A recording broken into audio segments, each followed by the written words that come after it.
Warning: our YouTube channel and its videos may contain scenes, language, and content that may not be appropriate for all audiences.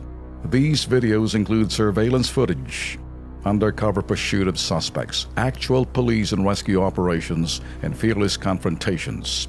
If you do not approve of the content, please do not watch our videos. If you wish to continue, we strongly advise that you proceed with caution. Viewers' discretion is advised.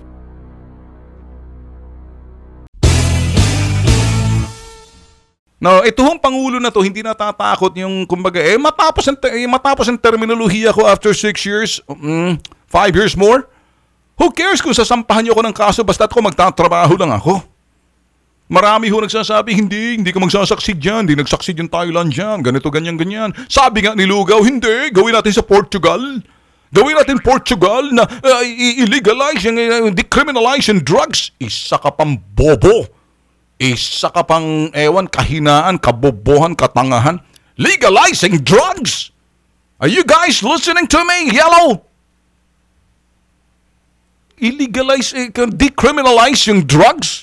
So, anong ibig sabihin? Sige, hindi nga i-legalize yung drugs but decriminalize. Mahulihan ka ng droga. Paggamit mo ng droga, i-rehabilitate na lang. Mga putok sa buong pendeho, mga bobo kayo eh. Mga bobo. Eng, estupido, decriminalize drugs? Para mong sinabi, sige, palakasin natin yung industriya ng bilyong dolyar na sinasabi sa buong mundo, nothing but drugs. Do you understand that, Lenny Robredo?